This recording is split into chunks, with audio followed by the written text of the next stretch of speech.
आज हम रस के बारे में पढ़ेंगे। काव्य में रस।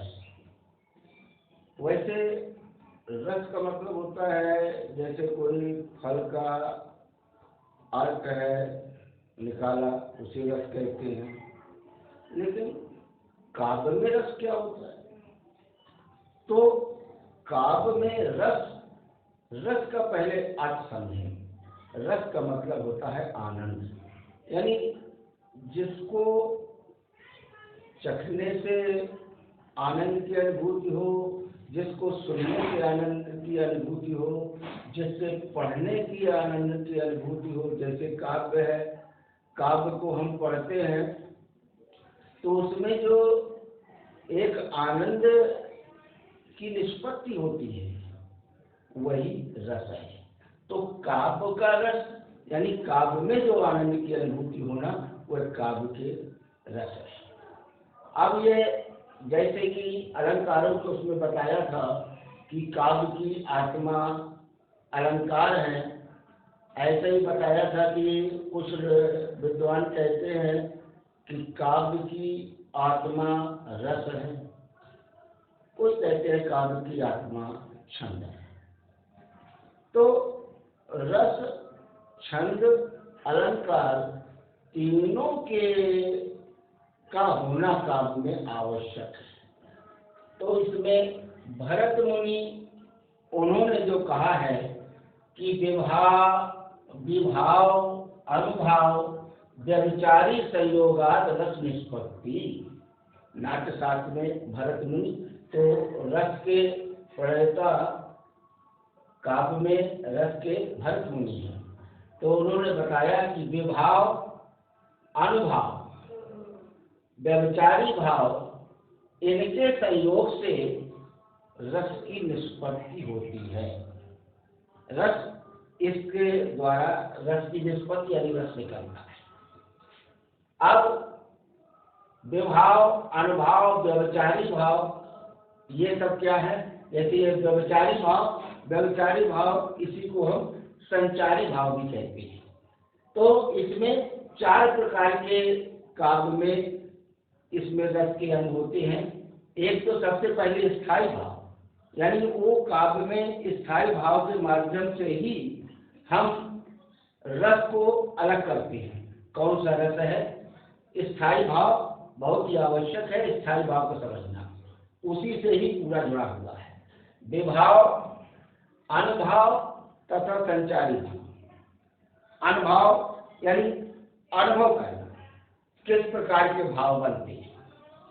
अब इसमें रस, वैसे तो भरत मुनि ने 8 रस माने हैं, लेकिन बाद में 9 रस कहा। कुछ लोगों ने, बाद के कवियों ने 2 रस की और वृद्धि किया है। एक भक्त रस और दूसरा वात्सल रस। वैसे 9 रस ही ज्यादा प्रचलित हैं और उन सब रसों में श्रृंगार रस जो है ये ज्यादा महत्व का है। ये रस राज कहा जाता है। श्रृंगार रस का स्थायी भाव है रति। रति माने प्रेम। अब श्रृंगार रस का स्थायी भाव रति है, तो रति नामक स्थायी भाव ये जो है श्रृंगार रस में जब परिणत हो जाता है, बदल जाता है, तो वहां पर श्रृंगार रस होता है। इसमें श्रृंगार रस 2 प्रकार के होते हैं। एक तो संयोग श्रृंगार, दूसरा वियोग श्रृंगार। जब नायक और नायिका के मिलने का प्रसंग जहाँ पर आता है तो वहाँ संयोग श्रृंगार होता है, और जब उनके बिछुड़ जाते हैं तो उससे जो विरह उत्पन्न होता है तो उसे जो है वियोग श्रृंगार कहते हैं। तो इसमें संयोग श्रृंगार और वियोग श्रृंगार।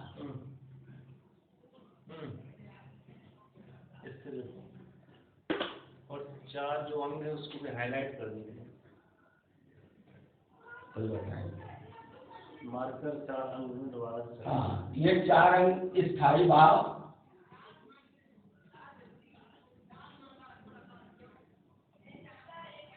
स्थायी भाव, विभाव, अनुभाव,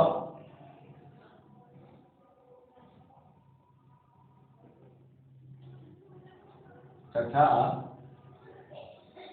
संचारी भाव। यह संचारी भाव ही व्यभिचारी भाव कहलाता है। व्यभिचारी भाव या संचारी भाव। अब इसमें हम पढ़ रहे थे कि श्रृंगार रस, जिसमें रति नामक स्थायी भाव ही श्रृंगार रस में परिणत हो जाता है, और इसमें नायक नायिका के मिलने के प्रसंग को संयोग श्रृंगार कहते हैं तथा उनके बिछोड़ने को वियोग श्रृंगार कहते हैं। संयोग श्रृंगार, संयोग माने मिलना, और वियोग बिछुड़न।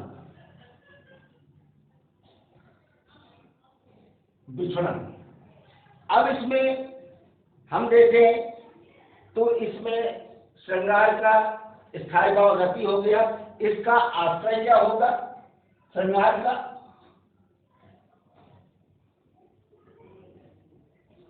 आश्रय, इसमें आश्रय जो है नायक होगा,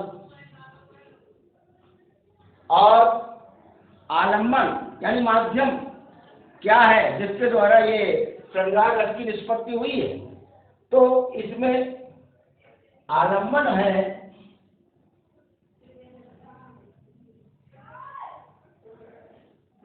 नायिका। नायिका जो है आलम्बन है, और उद्दीपन, उद्दीपन क्या है?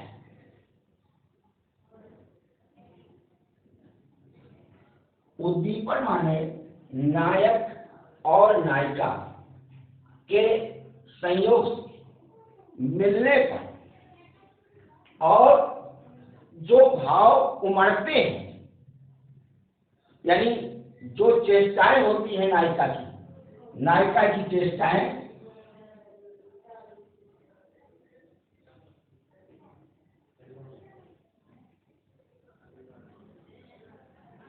नायिका की चेष्टाएं यानी हाव भाव, चेष्टाएं माने हाव भाव, जैसे तिरछी चितवन है, मुस्कान है, ये सारे हाव भाव है। चितवन, देखने का ढंग चितवन, मुस्कान आदि जो है के माध्यम से यह श्रृंगार, संयोग श्रृंगार और उद्दीप्त होता है और तेज होता है। तो ये उद्दीपन में नायिका की चेष्टा है, हाव भाव, चितवन, मुस्कान।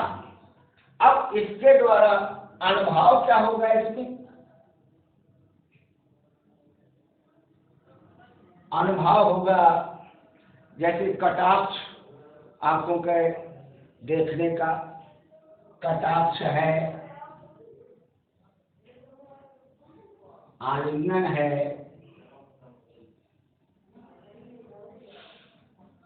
आलिंगन है, चुंबन है, ये जो है अनुभाव होगा। संचारी भाव क्या होगा? इसमें संचारी भाव क्या होगा संयोग श्रृंगार में? संचारी भाव है जैसे लज्जा है, मिलने पर लगाती है, वो शर्माती है, संकुचित होती है नायिका, कभी कभी खुशी होती है, हास्य हो गया, और कभी कभी पहले चंचलता से चपलता से बातें करती है, तो ये जो है संचारी भाव में आएगा। इस प्रकार से आश्रय नायक, आलंबन नायिका, उद्दीपन नायिका की चेष्टाएं, हाव भाव, चेष्टाएं या हाव भाव, जैसे चितवन है, मुस्कान है। अणुभाव होगा कटाक्ष, आलिंगन। इसी प्रकार से संचारी भाव लज्जा, हर्ष, चपलता। अब इसका उदाहरण संयोग श्रृंगार का क्या हो सकता है? बड़ा अच्छा बिहारी ने दिया है श्री कृष्ण के उसमें कि बातों के रस में आकर के राधा उनकी श्री कृष्ण की मुरली को कहीं चुरा के रख देती है, और श्री कृष्ण जी जब पूछते हैं कि भाई राधा हमारी मुरली कहाँ है, तो किस प्रकार से उत्तर देती है नायिका राधा? तो उसका है कि बतरस लालच लाल की मुरली धरी लुकाए, सौह करे भौहन हंसे, देन कहे नटी जाए। और इसमें जो है तो देखिए, इसमें नायिका की चेष्टाएं भी है। सौह करे, कसम खाती है, भौहन हंसे, चितवन, चेष्टाएं, और देन कहे नटी जाए, देने के लिए कह करके भी फिर मना कर देती है। तो इसमें जो है लज्जा का भी भाव है, हर्ष का है, चपलता का है, संचारी भाव, अनुभव, उद्दीपन, और नायक कृष्ण है, नायिका जो है राधा है। तो पूरा इसमें बनता है। ये उदाहरण बहुत ही अच्छा है। बतरस लालच लाल की मुरली धरी लुकाए, सौह करे भौहन हंसे, देन कहे नटी जाए। इस प्रकार से ये संयोग श्रृंगार है। और इसमें वियोग, जब नायक और नायिका का विछुड़न हो जाता है, नायक अन्यत्र कहीं चले गए, तब फिर जो वेदना होती है उसमें उस वेदना को, जैसे सूरदास जी ने बहुत अच्छा कहा है, जब श्री कृष्ण जी मथुरा चले गए थे तो मधुबन को देख करके और गोपिकाएं कहती हैं, मधुबन तुम कत राहत हरे, विरहे वियोग श्याम सुंदर के ठाढ़े क्यों न चले। ये जो है वियोग श्रृंगार का उदाहरण है। इस प्रकार से श्रृंगार का रति स्थायी भाव। हाथ का हाथ यानी हाथ, हंसना, ऐसा विशेष विकृति आकृति,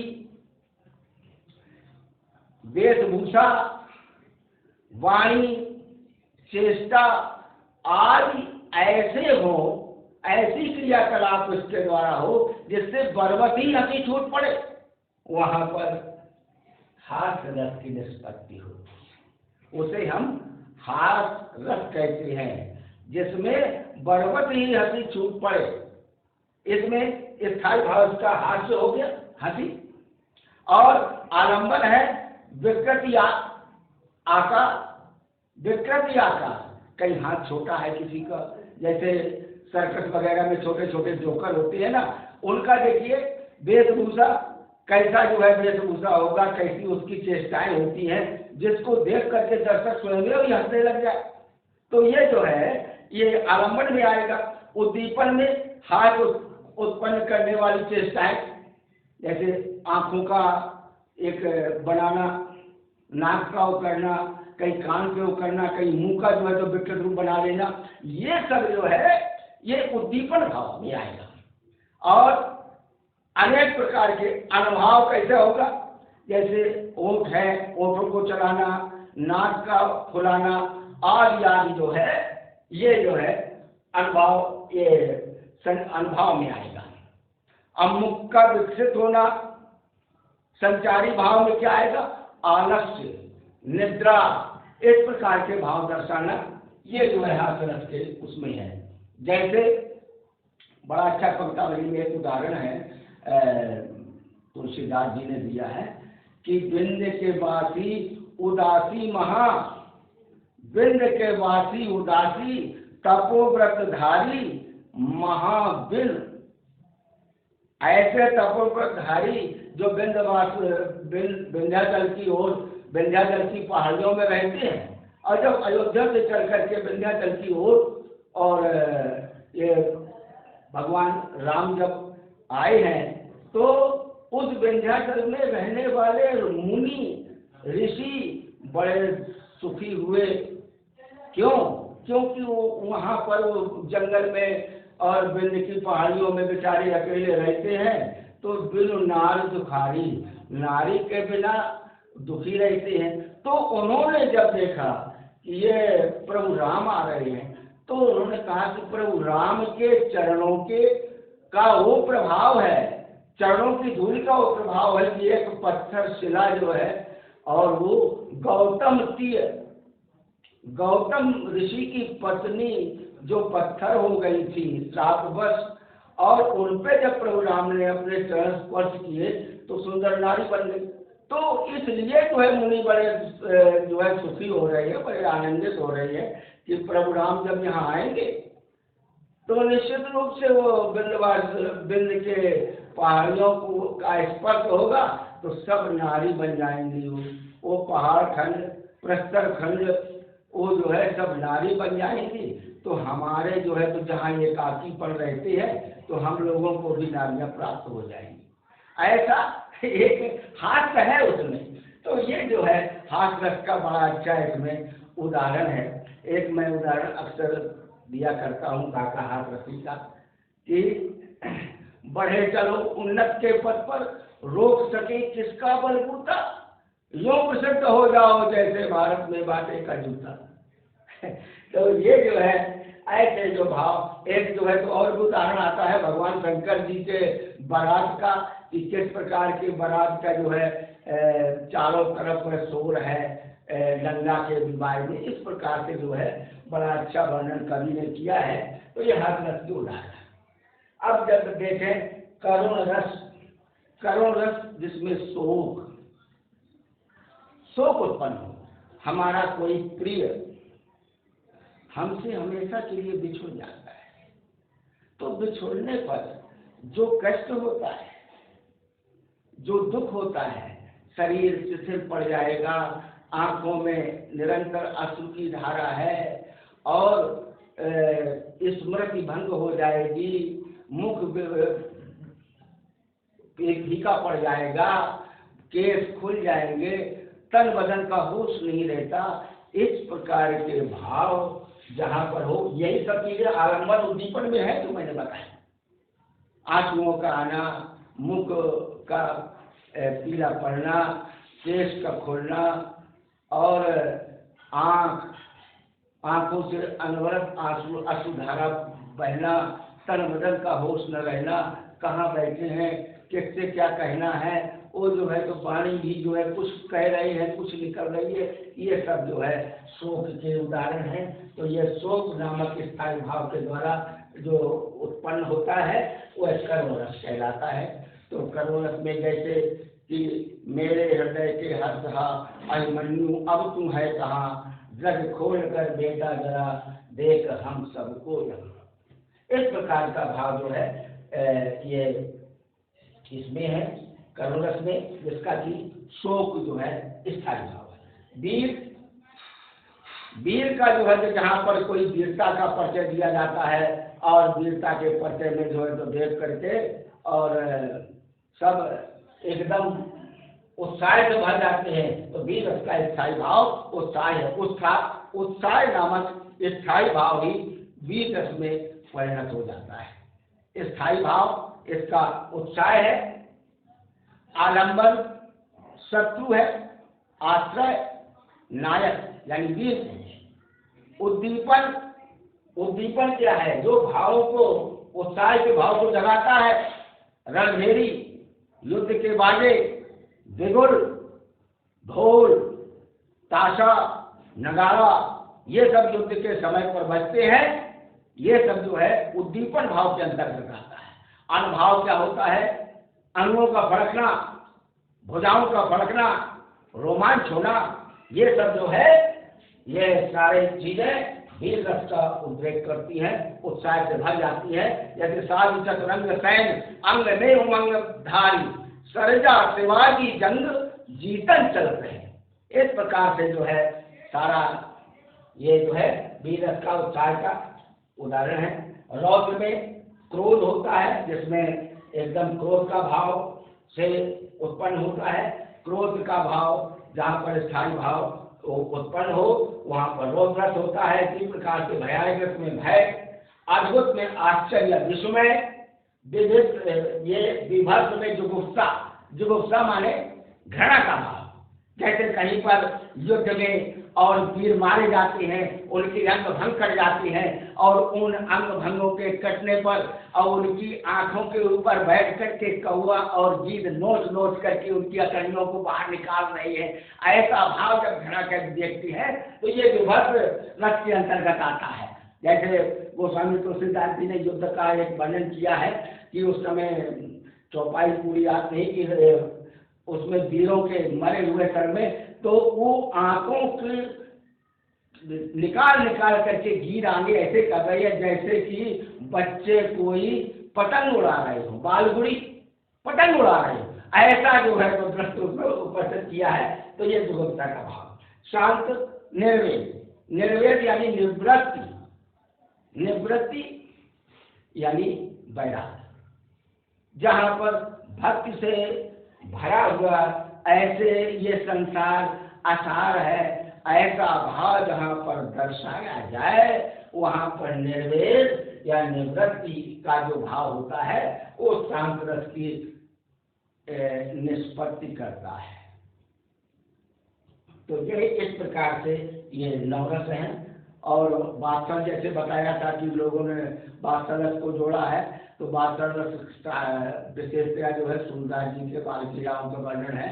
तो वात्सल रस है उसमें संयोग वात्सल, जब कृष्ण जो है और वहाँ पर रहते या यशोदा खिलाती है तो ये संयोग वात्सल है। और जब जो है तो मथुरा चले जाते हैं, यशोदा बार बार यूँ भागे, है को ब्रज में हेतु हमारो चलत गोपाल ही नाथ है, ये जो है वियोग वात्सल के अंतर्गत आएगा। इस प्रकार से वात्सल को भी कुछ लोगों ने जोड़ लिया है और एक और जो है भक्त रस को जोड़ लिया। तो मेरे समझ से ये शांति जो है यही जो है तो भक्त रस के उसमें ही हो जाएगा। तो इस प्रकार से मुख्य जो है तो 9 है। इस प्रकार से ये रस जो है उनकी निष्पत्ति हुई है, इसके बारे में बताया।